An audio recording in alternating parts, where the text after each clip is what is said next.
In the early hours of November 6, 1817, a young woman's agonized cries echoed through the corridors of Claremont House. For 54 excruciating hours, Princess Charlotte Augusta of Wales had laboured to bring forth the future of the British monarchy. The nation held its breath. This was not just any birth. This was the arrival of the heir who would secure the Hanoverian dynasty for generations to come. But as dawn broke over the Surrey countryside, 2 lives would be lost, and the course of British history would be forever altered. The tragedy that unfolded in those dark November hours didn't just claim a beloved princess and her infant son. It set in motion a chain of events that would place an 18-year-old girl named Alexandrina Victoria on the throne of the greatest empire the world had ever known. This is the story of how death became destiny, how heartbreak birthed an era, and how the most mourned princess in British history became the reason we remember Queen Victoria's name.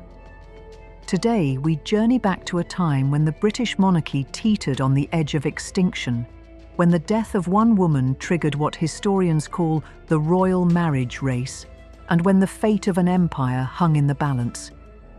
You'll discover how Princess Charlotte's tragic end sparked a desperate scramble among aging princes to secure the succession, and why the woman who never lived to wear a crown became the most influential royal of her generation. We'll explore the glittering jewels that adorned Charlotte's wedding day, the magnificent diamond wreath that crowned her as a bride, and the extraordinary mourning tokens that transformed a nation's grief into eternal art. From the brilliant rosebud wreath that witnessed her joy to the ouroboros rings that promised eternal return, these treasures tell a story of love, loss, and the relentless march of destiny. But most importantly, we'll uncover how one woman's death in childbirth didn't end a story. It began the greatest chapter in British royal history. The People's Princess. To understand the magnitude of what was lost on that November night, we must first understand who Princess Charlotte truly was. Born in January 1796, she entered a world of scandal that would make today's tabloid headlines seem tame by comparison. Her parents, George, Prince of Wales, and Caroline of Brunswick, despised each other with a passion that shocked even the jaded Georgian court. Their marriage was a disaster from the wedding night. The prince, already secretly married to his Catholic mistress, was so repulsed by his bride that he spent their wedding night drunk in the fireplace. Into this toxic union came Charlotte, a ray of sunshine in a palace of shadows. Almost immediately, her parents separated, leaving their infant daughter as a pawn in their bitter war. Charlotte grew up in a gilded cage at Warwick House, surrounded by servants but starved of parental love. Yet from this lonely beginning emerged something extraordinary. Charlotte possessed what her father and grandfather, the increasingly mad King George III, utterly lacked: the common touch. She was described as fair and plump, bright, high-spirited and boisterous. Where her father was pompous, she was natural. Where he was extravagant, she showed restraint. Where he inspired contempt, she earned adoration. The British people, weary of the Hanoverian family's scandals, found in Charlotte everything they hoped for in a future queen. She was authentic in an age of artifice, warm in a family known for coldness, and possessed of a fierce independence that both thrilled and terrified the establishment. Love conquers all. Charlotte's path to happiness was far from smooth. Her father had arranged what he considered a perfect political marriage to Prince William of Orange. The press mockingly called it a choice between the orange or the cheese, but Charlotte initially accepted, seeing marriage as her only escape from her father's suffocating control. Everything changed when she discovered a clause requiring her to live in Holland after marriage. Charlotte's response was swift and decisive. "I could not quit this country, as Queen of England still less." This wasn't mere sentiment. It was a profound understanding of her duty to her people. Her defiance sparked a constitutional crisis, but Charlotte held firm. And then, in 1814, fate intervened in the form of Prince Leopold of Saxe-Coburg. Their meeting was electric. Here was a man who saw Charlotte not as a political prize, but as a woman worthy of love. Their courtship captivated the nation. When Charlotte presented Leopold to her father as her chosen suitor, she was making a revolutionary statement about love conquering political convenience. Their wedding on May 2nd, 1816, was a celebration not just of their union, but of hope itself. The wedding gifts told their own story of a nation's investment in Charlotte's future. Leopold's diamond armlet became her most treasured possession, a constant reminder of their love that she wore regularly in the months that followed. The brilliant cestus and her collection of coloured stones, richly encircled with jewels, provided her with options for every occasion, from intimate family gatherings to grand state functions. Her jewellery reflected this unique position, and her wedding day would showcase the most magnificent collection ever assembled for a British princess. She wore treasures that spoke of both royal tradition and personal devotion.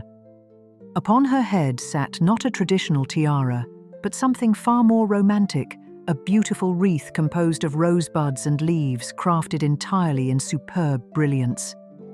The delicate floral motifs seemed to capture Charlotte's own blooming into womanhood, each diamond petal catching the candlelight like morning dew on real roses.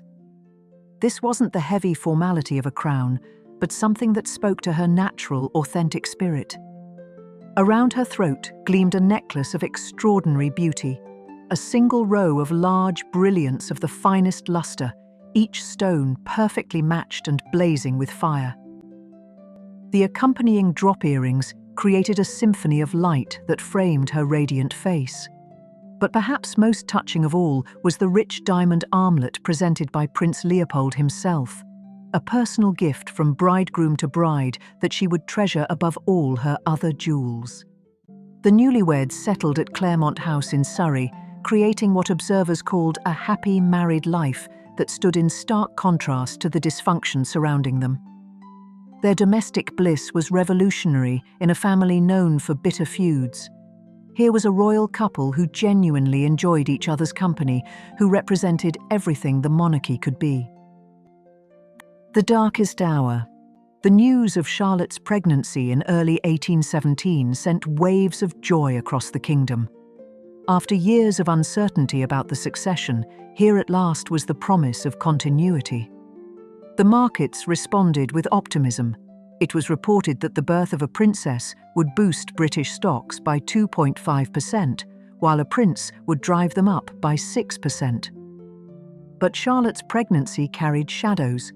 She had already suffered at least 2 miscarriages, losses that had devastated both her and Leopold. The medical establishment of 1817 was woefully unprepared for the challenges ahead. Charlotte's physicians, led by Sir Richard Croft, adhered to a strict non-interventionist approach that we now know was tragically misguided.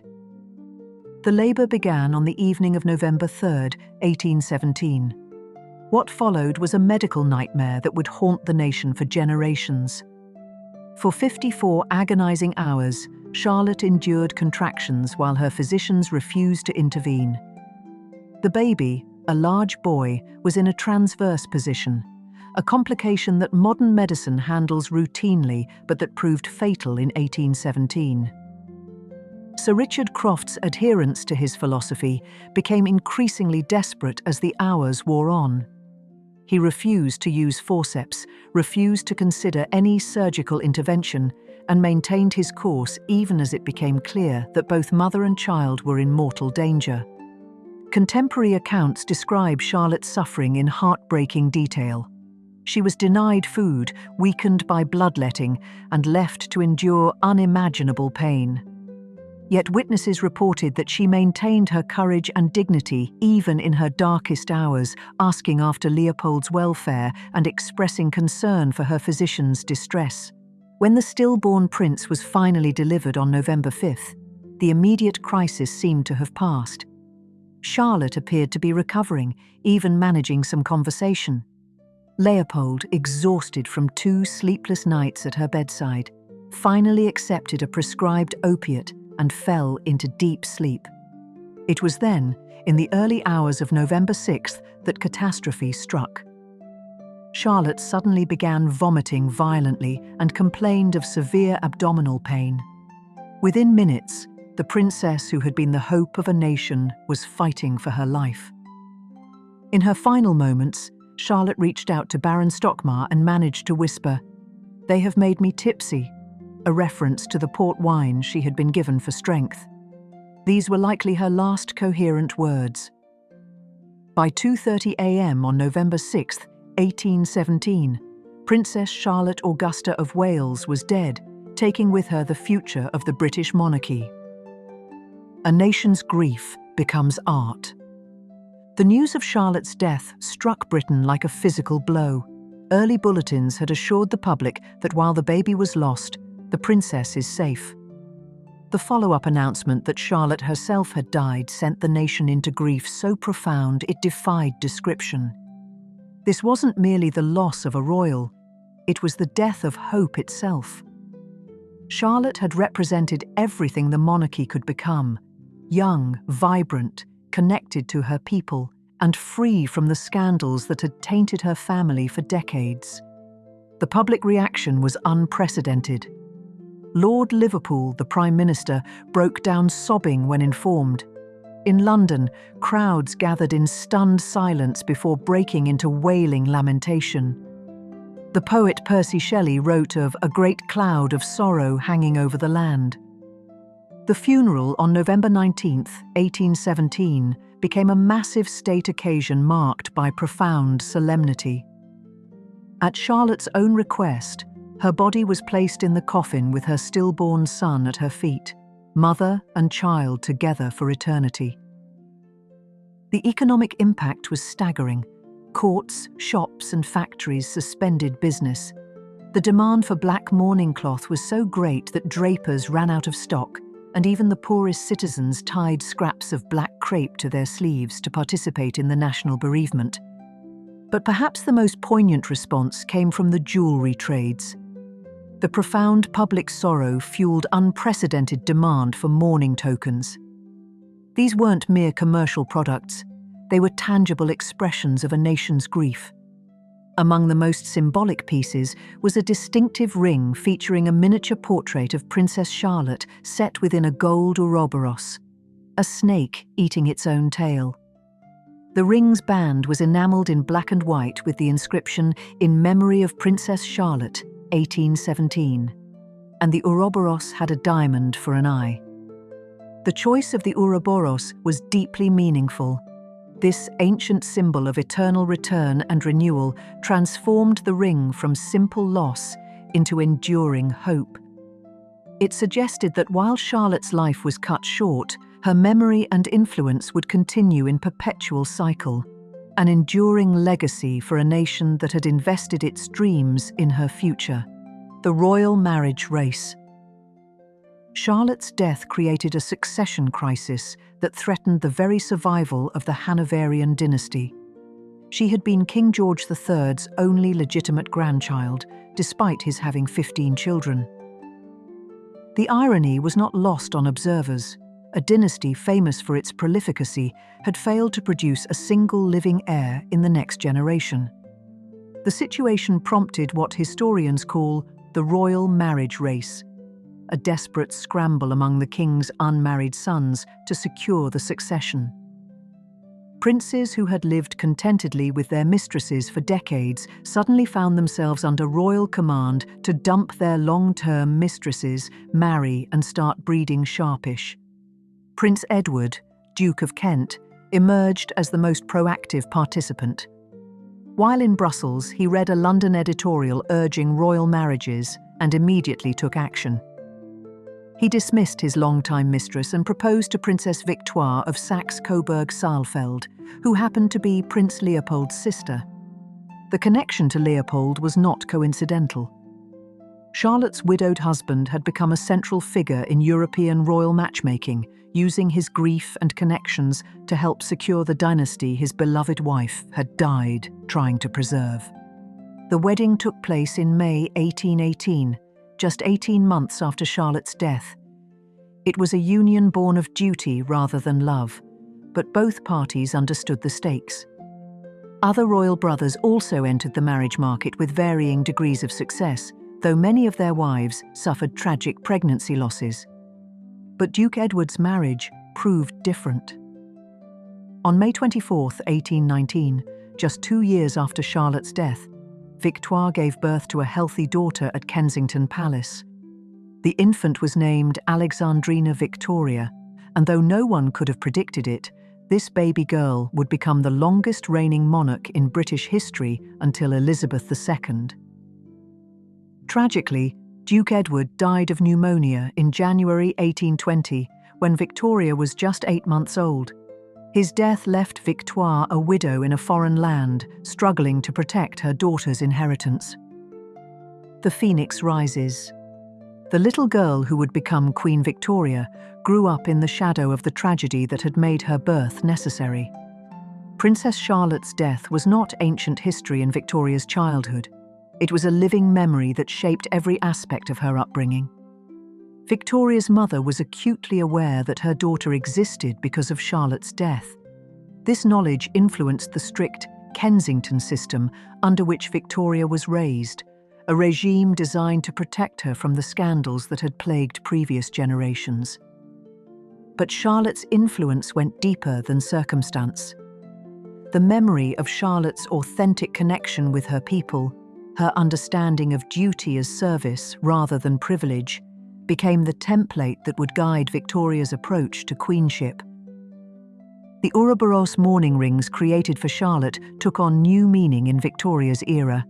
The symbol of eternal return proved prophetic. Charlotte's death had indeed led to renewal, not in the form she had planned, but in the unexpected rise of a young woman who would transform the monarchy more completely than anyone could have imagined. Victoria's accession in 1837 marked the end of the succession crisis that Charlotte's death had triggered. The 18-year-old queen who took the throne was everything Charlotte might have been: young, determined, and possessed of an unshakable sense of duty. But Victoria was also something Charlotte never had the chance to become: a survivor. The tragedy that put Victoria on the throne teaches us profound lessons about the unexpected ways that loss can lead to triumph. Charlotte's death was not just a personal catastrophe. It was a historical pivot point that redirected the entire course of British history. Had Charlotte lived, there would have been no Victorian era as we know it. The woman who gave her name to an age of unprecedented progress might never have been born. The British Empire that reached its zenith under Victoria's rule might have developed along entirely different lines. The jewellery that connects these two remarkable women tells its own story of continuity and change. Charlotte's diamond rosebud wreath, with its symbols of blooming youth and natural beauty, established a template for royal bridal jewellery that emphasised personal meaning over mere magnificence. The mourning jewellery created for Charlotte became the foundation for the elaborate memorial culture that would define Victoria's later reign. Even the ouroboros rings, with their promise of eternal return, proved prophetic in ways their creators never imagined. Charlotte's death did indeed lead to renewal, not in her own resurrection, but in the rise of a queen who would embody everything Charlotte had represented and more. Today, as we look back across more than 2 centuries, we can see the full arc of the story that began with Charlotte's tragedy. The death that seemed to end everything actually began the greatest chapter in British royal history. The woman who never lived to wear a crown became the reason we remember Victoria's name. Charlotte's legacy lives on not just in the jewellery that passed through royal hands, but in the very concept of what a British queen could be. Her authenticity, Her connection to her people and her understanding of duty as service rather than privilege became the template that Victoria would follow and that continues to influence the monarchy today. In the glittering jewels that should have adorned Charlotte's reign, in the mourning tokens that commemorated her passing, and in the crown that eventually graced Victoria's head, we see the eternal truth that loss and renewal are forever intertwined. Charlotte Augusta of Wales died at 21, but her influence shaped an empire. She never wore a crown, but she made possible the reign of the woman who would become the grandmother of Europe. The jewels that witnessed Charlotte's joy and sorrow continue to tell their stories today. Which piece from this tragic tale moved you most deeply? Was it the diamond rosebud wreath that crowned her as a bride, Leopold's loving gift of the diamond armlet, or the ouroboros rings that promised eternal return?